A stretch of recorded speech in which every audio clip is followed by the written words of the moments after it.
આવી કાળઝાળ ગરમીમાં તમારી કારનું એન્જિન નોર્મલ કરતાં વધારે હીટ પકડતું હોય તો એ વસ્તુને જરા પણ ઇગ્નોર ના કરતા, કેમ કે આનાથી તમારા કારનું એન્જિન અને તમારા ખિસ્સા બંનેને મોટું નુકસાન પહોંચી શકે છે. જેમ આપણે બીમાર પડીએ ત્યારે આપણું શરીર આપણને અમુક સિમ્ટમ્સ આપતું હોય છે, જેમ કે અનઇઝીનેસ, વીકનેસ, વોમિટિંગ, એ ટાઈપના.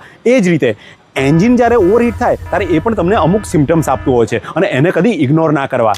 જેવું કે મીટરમાં આપેલો હીટિંગ કાંટો નોર્મલ કરતાં વધારે હીટ બતાવે, અચાનક જ એસીનું કુલિંગ કટ ઓફ થઈ જાય અને એસીમાંથી ગરમ હવા ફેંકવા લાગે, કે પછી કારમાં કુલન્ટની સ્મેલ આવવા લાગે, કે એન્જિનના ભાગમાંથી ધુમાડો નીકળવા લાગે. જો કારમાં આવા કોઈ પણ સિમ્ટમ્સ દેખાય તો તમારે તરત જ આ પોઈન્ટ ચેક કરી લેવા, જેથી તમે કારના મોટા અને ખોટા ખર્ચામાંથી બચી શકો. એન્જિન ઓવરહીટના વધારે પડતા કેસમાં આ 200 થી 300 રૂપિયાવાળી આવતી રેડિએટર કેપનો જ પ્રોબ્લેમ હોય છે અને વધારે પડતા લોકોને એની ખબર હોતી નથી, જેથી એસી રિપેરિંગવાળો તમને મોટા ખર્ચના ખાડામાં ઉતારી દે છે. ખરેખર તો આ રેડિએટર કેપ જે આવે છે એની અંદર રબરની આ રિંગ આવતી હોય છે. આ રબરની રિંગ કટ થઈ જાય કે રબર ખરાબ થઈ જાય ત્યારે કાર ઓવરહીટ થતી હોય છે અને આ નાની વસ્તુની આપણને ખબર જ હોતી નથી અને ગેરેજવાળા બીજા બધા પાર્ટ્સ બદલાઈ ખોટો ખર્ચો કરાવી દે છે.